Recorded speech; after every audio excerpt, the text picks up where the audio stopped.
Hi, everyone. It's Sam, NFTstatistics, and this is your Proof Daily NFT Countdown. Coming at you from Maine today. I'm here all week, but a lot to talk about. Going to talk about Friendtech, which is completely surging, about this OpenSea Yuga battle that is happening. Jack Butcher launching three new additions, and then NFT prices completely tanking. We'll talk about all of it, starting off with a quick market overview. Volumes down. They're always weak over the weekend, and volumes are down in general, so nothing surprising there. This looks at unique buyers, and you can see it's been pretty flat. Not a whole lot of movement going back about a month and a half. Where was the movement? It was with prices. I mean, large cap index completely tanked over the weekend. I think a lot of the, with the Blur token going from 30 cents to 20 cents, a lot of the big farmers have kind of exited. The past 4 or 5 months, a lot of these projects have really been farmers passing the supply that's out there back and forth. So when that bid moves away, you're going to get a bit of weakness. And that's definitely what we're seeing. Azuki down 20% plus, tons of weakness in the Bored Ape Yacht Club ecosystem. And the one knight in shining armor, the one place that continues that positive momentum is Milady. In terms of mid-caps, mid-caps haven't had as much farming. There hasn't been as much reliance on farmers basically to buy and sell. So you haven't seen quite as much weakness. A ton of strength in Kampai Pandas. I'll show you that chart in a second. Strength in Fluff. I'd say my Twitter feed gets more people yelling at me about how I need to talk about Fluff more. So here I'm talking about it. Fluff up 17% over the past 4 days.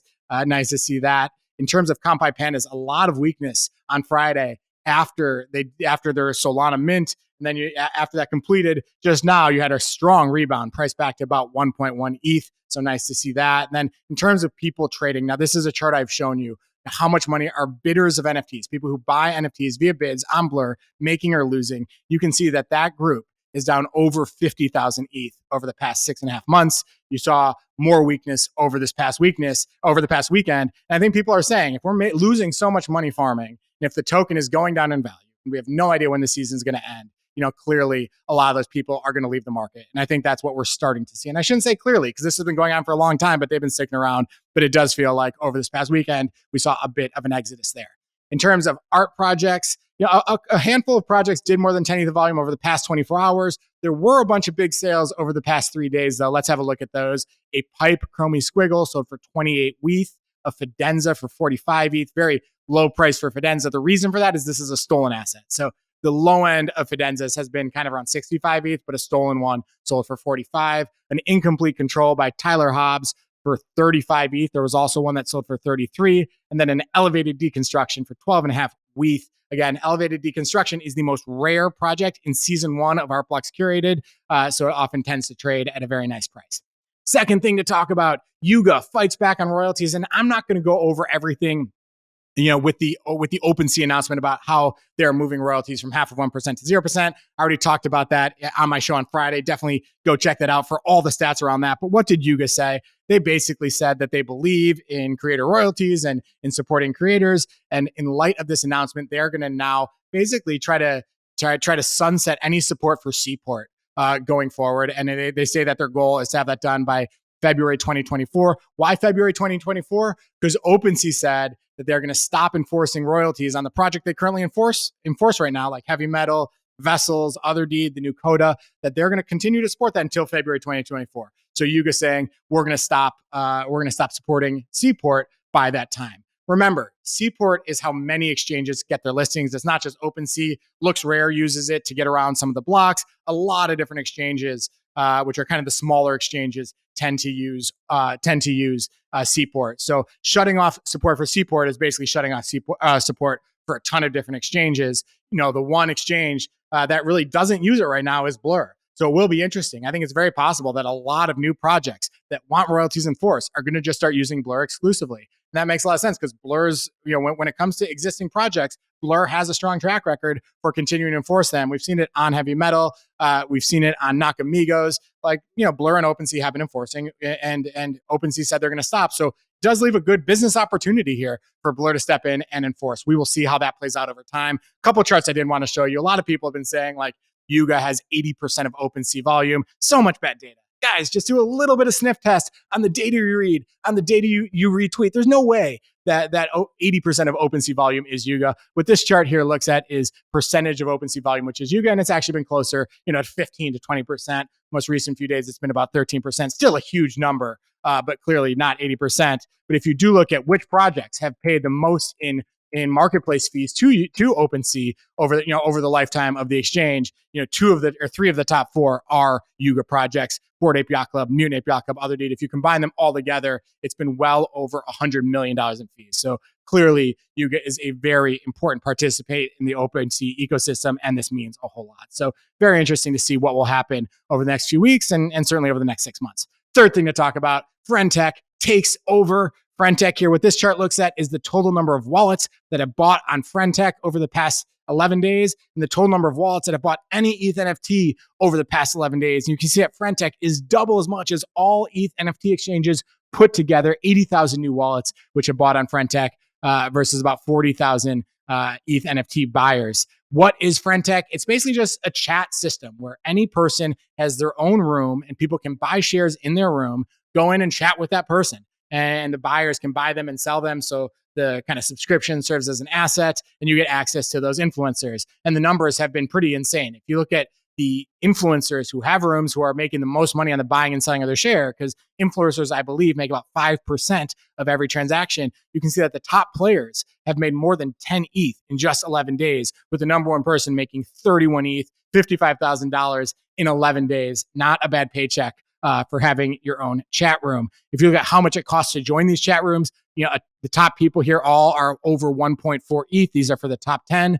So again, people paying $2,500 in some case to get access to those chat rooms. Now, one of the things I thought was interesting was I did a survey of my followers, and 724 people replied. Not a huge number, but more than 2/3 of the people who said they are using it say they are using it to speculate. Not using it to get the access, not using it to support friends, but more than 2/3 are using it to speculate. And I think that explains why some of these prices are a lot higher than a subscription service most of these people would charge for. It's because a lot of the users really are just kind of giving it that speculation premium. On the flip side, the fact that you can sell it does make it different from a subscription fee where you're basically just burning cash every month. So I don't know, kind of interesting stuff. This chart here looks at all the different platforms and how much revenue they've made in fees. And you can see that Friendtech in just the past 24 hours has made over $1 million in 24 hours. Completely insane numbers, basically blowing away almost every kind of blockchain or blockchain-based product. So really pretty incredible numbers. I think it's interesting. I think I think there is a speculative premium here, but I do think that the use case feels like it's starting to be proven. It does feel like people like this use case. This form factor of kind of a different way of getting subscription access to influencers is unique. And yeah, I think it's going to be interesting to see how this plays out. Certainly something I'll be tracking as well. Fourth thing to talk about, Opepen launches 3 new editions of art. Here they all are. This is, I think, the first time that Jack has launched more than one at a time, and he's doing 3, 1 of his and 2 are other people's artists. The last one here, you can see this art, kind of a bit of a very simple look, but all these different colors with these domes on top of the body. Pretty interesting stuff. One of the other interesting things is this is the first time we've seen demand sort of come into question. These will only actually get launched if every single edition is more than 2,000% oversubscribed. And this, the editions, the 1 of 40s are only 1,700% oversubscribed. So we still have time, but it'll be interesting to see how that plays out. This piece is by RipeOX. And this is someone who Jack has a lot of good things to say about and who has done a lot of work for Jack, just not on checks as well as Opepen. So cool to have him involved in the Opepen ecosystem. This second one is by Patra Doi on Twitter. Very interesting art. One of the things I thought was pretty cool here was that Doi said, this crown one that looks like a king or queen is the 1 of 40. And Doi said, my first instinct would have been to place the crown in a 1 of 1 position, make that like the king or queen of the set. But what he's trying to say here is that everybody can be a king or queen. He likes the 1 of 40 getting the king or queen. And the god and mystical creatures are the ones that are above. So kind of cool commentary from him. This one has already completely been subscribed to the point that it'll work. And then the last one was from Jack Butcher, where he's basically kind of dedicated this idea to the idea of timekeeping. And you kind of have to see his Twitter to get a full feel of it. But he said it felt appropriate to hit number 12 with a time reference, given the massive significance for forming and maintaining consensus around the number 12. Here he says that basically where the Opepen is pointing is a nod to the mechanics of timekeeping. But as with everything of Jack, it's very thought out, just kind of always pushing the envelope in terms of design and creativity. But you got to see his own explanation. So check out his Twitter to get an appreciation for that. And then lastly, Let's talk about a few notable sales. We'll start out with a PFP. This Trippy King sold for 153 ETH. Very punchy price. But when you look at the last sale price, it was 777 ETH. And that was less than a year ago. We all know that the NFT space is down so bad. I reported about a week ago that the space, just looking at the top projects, is down $2.2 billion. With the recent weakness, it's even more. So it is not hard to find people who are down substantially. But I think that this trade really just kind of puts that in perspective. One of the top NFTs in the Bored Ape Yacht Club ecosystem, because it does combine two grail traits, both the crown as well as the Trippy fur. In terms of one-of-one sales, and I'm just going to push right through these.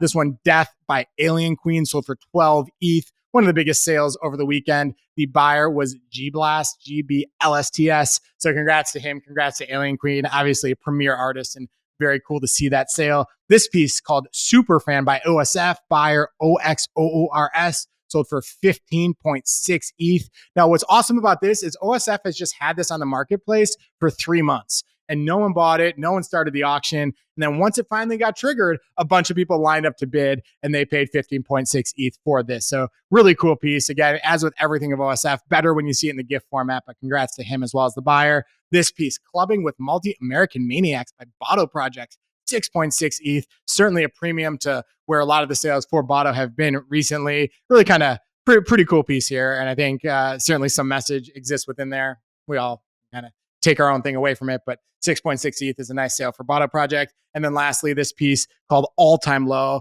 by Lascaux, buyer 7151, sold for 2.1 ETH. As we know, Lascaux is one of the more innovative people in the space when it came to additions, and has he's had a lot of sales in double digits, but times like these can't complain about a 2.1 ETH sale. That is all from me today. I hope you enjoyed the show. If you did, give us a like below. Tell us what you think in the comments. We'll be back tomorrow and just about every weekday with another show here from Maine this week. We'll talk to you soon. Have a great day.